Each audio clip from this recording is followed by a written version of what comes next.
my view of Tate again is, I think that if he had nothing, then he wouldn't be popular. But I think that I think he's doing more damage than good. I think that he is. I think the things he says about women historically have been quite nasty. I think that his foreign policy is insane, or shall we say wrong in the extreme morally.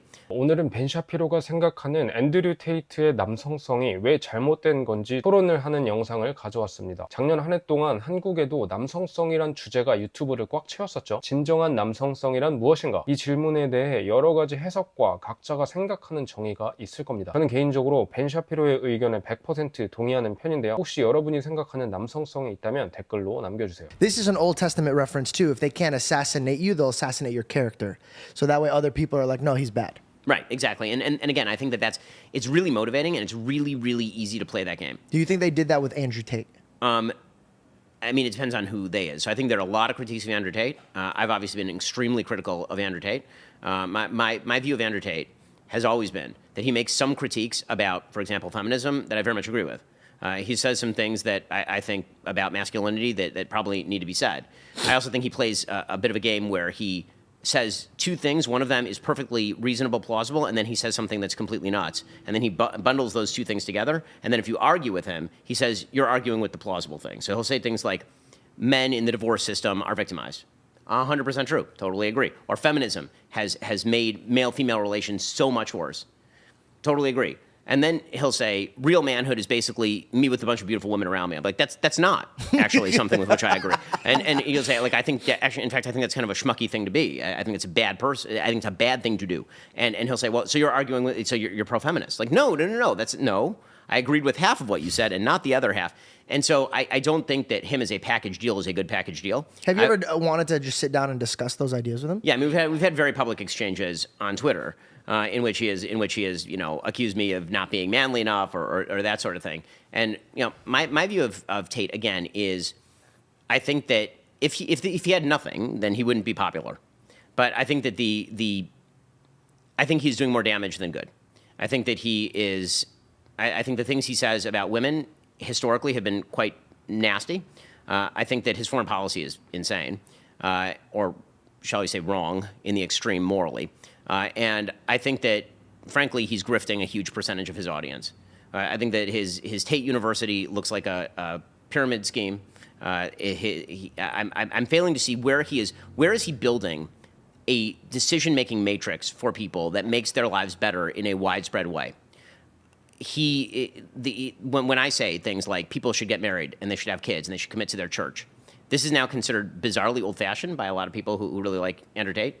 And to me, there is no other model. That is the only model. And if you are preaching a model whereby masculinity is hitting things, walking around shirtless, smoking a cigar, buying Lamborghinis that nobody needs or really can afford if you're living a normal, reasonable life, and having multiple beautiful women who may or may not be hired to be there around you, that is a bad model for young men. That is not what men should be aspiring to. What men should be aspiring to is marrying a good woman, having children with that good woman, building a family with that good woman, being part of a community with that good woman and your children, and building the institutions of society that actually make society flourish and function.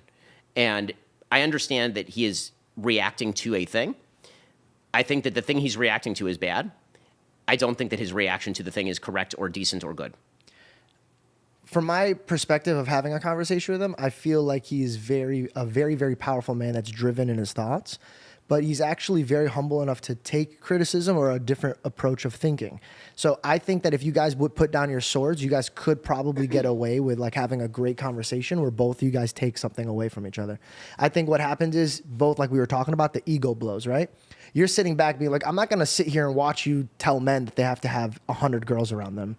But he's also looking at the West really feminizing men to a point where he's like, all right, I'm going to push back even more than I should so I can make a point.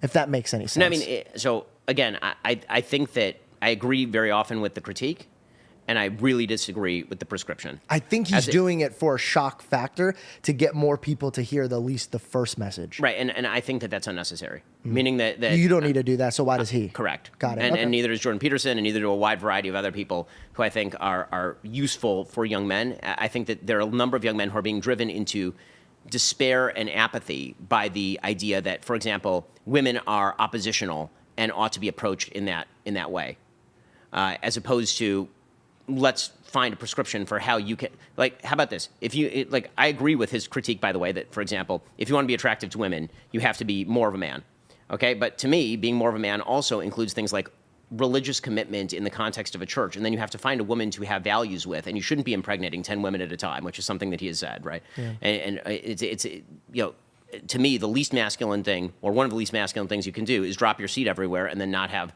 relationships with your children in the way that I think a good man has relationships with his children. I think that's a bad model of masculinity. If he's doing that for shock value, he should say he's doing it for shock value, and then he should stop doing it for shock value, because people take him seriously, and he has a huge platform.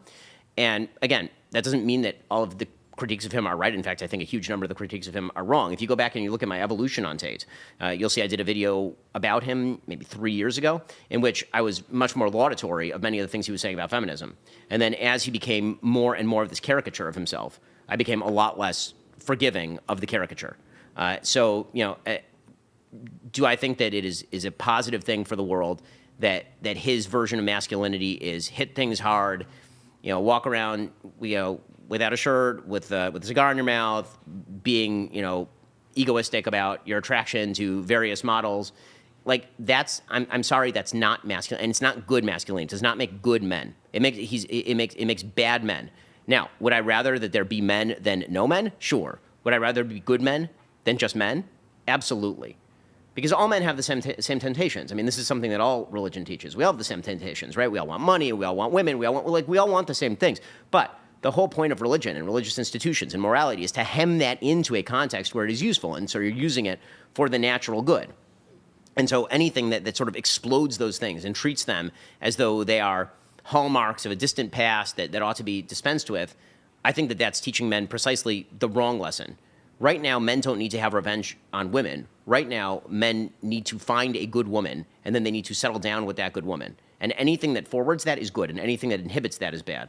자, 작년에 한창 유명했던 것 중에 하나가 레드필 이론이었죠. 사실 레드필 이론은 남녀의 행동과 본능을 현실적으로 이해해 보면서 남성들이 자신의 가치를 높이고 독립적이고 자신감 있는 삶을 살게끔 도와주는 이론이라고 할 수 있습니다. 그렇게 살다 보면 남녀의 관계에서도 더욱더 주체적인 역할을 할 수 있다고 말하죠. 하지만 각자의 생각이 다 다른 만큼 해석 또한 다르기 마련입니다. 어떤 분들은 남성 우월주의를 외치기도 하고 남성이 여성보다 주도권을 더 가져야 한다라고 이야기합니다. 저는 이게 맞는 말이라고 생각하지는 않습니다. 앤드류 테이트와 같은 사람들이 유명해지면서 잘못된 남성성이 너무 많이 서구 사회에, 그리고 한국 사회에까지 들어왔다는 생각을 했어요. 저도 앤드류 테이트의 영상들을 재밌게 보긴 했지만 그가 하는 모든 말들에 동의할 수는 없었는데요. 시가를 물고 부가티를 타고 좋은 술들을 마시며 즐기는 것 좋습니다. 돈이 있으면 맘대로 쓸 수 있는 자유가 있으니까요. 그러나 앤드류 테이트가 여성을 대하는 관점은 철저하게 틀렸다고 봅니다. 동물과 같은 본능적 세계 안에서 어떠한 질서도 없이 돈만 많으면 수많은 여자를 거느릴 수 있고 바꿔가며 놀 수도 있다. 이는 정상적인 관점이 아니라고 생각합니다. 이런 삶을 살았을 때 결국 그 끝엔 뭐가 남는 거죠? 쾌락. 저는 쾌락만 남는다고 봅니다. 쾌락으로 절대 채울 수 없는 공허함이 있고요. 그건 아무리 이쁜 여자들을 바꿔가며 만난다고 해도 절대 채워질 수 없는 겁니다. 그런 식으로 인간의 공허함이 채워지지 않죠. 그렇다면 그런 행위는 사회적으로 이로운 행위라고 할 수 있을까요? 그렇지도 않습니다. 무분별한 욕망의 표출, 동물적 본능에 따라 사는 자유분방함 같은 것들로는 절대로 이 사회를 이롭게 할 수가 없습니다. 이런 가치를 추구하는 사람들은 결국 본인의 가치가 정답이라고 생각하기 때문에 사회를 그런 식으로 끌고 가려고 할 겁니다. 앤드류 테이트는 좌파들의 극단적 자유에서부터 나온 LGBTQ나 트랜스젠더 같은 이슈들에 반대하고 욕을 하면서도 본인이 살고 있는 그런 삶이 바로 그 무분별한 자유를 만드는데 일조하고 있다고 생각하지는 못하는 것 같습니다. 거듭 말하듯 자유에는 질서가 있어야 합니다. 질서가 있을 때 제대로 된 참된 자유가 보장되기 마련이죠. 샤피로가 말했듯이 좋은 남성이란 스스로 잘 훈련되어져 있고 가치관이 같은 여성을 만나 자식을 잘 키우고 가정을 책임질 줄 알며 사회에 기여하는 삶을 살아가는 남성입니다. 이런 남성성은 재미없고 지루하며 고리타분한 것일 수 있습니다. 그러나 좋은 남성은, 나아가 좋은 인생은 지루해 보일 수 있는 이런 여러 가지 훈련들로 만들어진다고 생각합니다. 매일 운동을 하고 책을 읽고 글을 쓰고 선한 마음을 갖고 교회에 나가기도 하며 가치관이 동일한 사람들을 만나 우리 사회를 더욱더 선하게 이끌어가고자 생각을 공유하고 행동하는 것. 이런 사람들이 모일 때, 이런 남성성을 가진 이들이 모일 때 사회는 더욱더 이로운 방향으로 나아갈 수 있다고 확신합니다. 수많은 유혹들이 있지만 그걸 잘 견뎌내고 이겨내야 합니다. 지루하고 재미없지만